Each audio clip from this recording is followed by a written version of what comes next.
দুনিয়াতে এই মোবাইলের ভার বহন করা যত সহজ, আখেরাতে এর দায়ভার বহন করা তার চাইতে অনেক কঠিন হতে পারে। আমরা এক নজরে 14টা মোবাইল ব্যবহারের আদব এবং মোবাইল ব্যবহারের ক্ষেত্রে শরীয়তের নীতিমালার কথা বলে দিচ্ছি। নাম্বার 1, উদ্দেশ্য হতে হবে ভালো। আমি মোবাইল কেন কিনছি, অসৎ উদ্দেশ্য থাকবে না, খারাপ কিছু করার উদ্দেশ্য থাকবে না, এবং বাকাওয়াতি জাহির করা, অন্য থেকে নিজেকে পৃথক করা, এরকম কোনো টার্গেট থাকবে না। নাম্বার 2, আমরা যখন মোবাইলে কথা বলবো, কল করব, ডায়াল করব, তো প্রথমে যিনি ডায়াল করবেন তিনি সালাম দিবেন, এটি তার উপরে বর্তা, তিনি সালাম দিবেন। আর কেউ অপর পক্ষ থেকে সালাম দিয়েছে, তাহলে আমি অন্য কথা পরে আগে আমাকে অবশ্যই সালামের জবাব দিতে হবে, নাহলে গুনাহগার হব।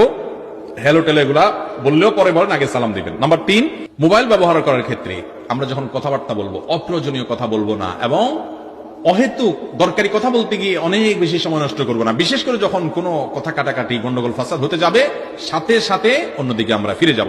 নাম্বার 4, আমরা যখন ফোনে কথা বলবো, যদি কারোর কাছে আমার নাম্বারটা সেভ নাই এমন মনে হতে পারে, তাহলে সাথে সাথে তার সাথে আগে নিজের পরিচয় দিয়ে নিব যে আমি অমুক বলছি। এটা আদব, এটা শিষ্টাচার, হাদিসের আলোকে এটি প্রমাণিত।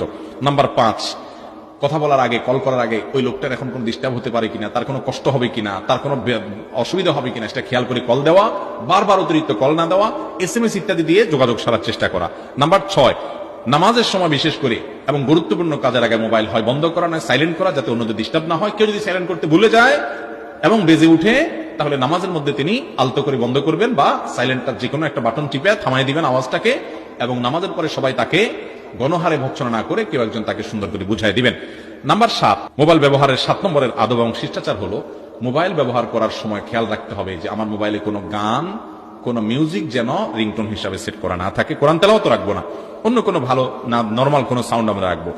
নাম্বার 8, বড়দের সামনে, মা বাবার সামনে, শিক্ষকদের সামনে, গুরুত্বপূর্ণ মিটিং এ বা যে কোনো ব্যক্তির সাথে আপনি যখন কথা বলবেন, তখন মোবাইল টিপি করবেন না। এটা আদবের খেলাফ, শিষ্টাচারের খেলাফ, এটা অভদ্রতা, অসৌজন্যতা, ওই লোকটার প্রতি অসম্মান হয়। হাদিসের আলোকে এটি একেবারে স্পষ্ট প্রমাণিত, যেটা আমরা বিস্তারিত বলেছি।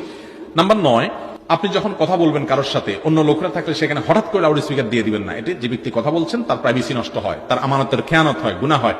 এবং বিশেষ করে যখন কথা বলে আপনি তার কথাগুলো রেকর্ড করে রাখলেন, তার ভয়েস রেকর্ডটাকে অন্য কারোর কাছে ফরওয়ার্ড করলেন তার অনুমতি ছাড়া, যেখানে তিনি অসন্তুষ্ট হবেন, এটা করা যাবে না। নাম্বার 10, ছবি তোলার ক্ষেত্রে বিশেষ করে যথাসম্ভব অপ্রয়োজনীয় ছবি না তোলা।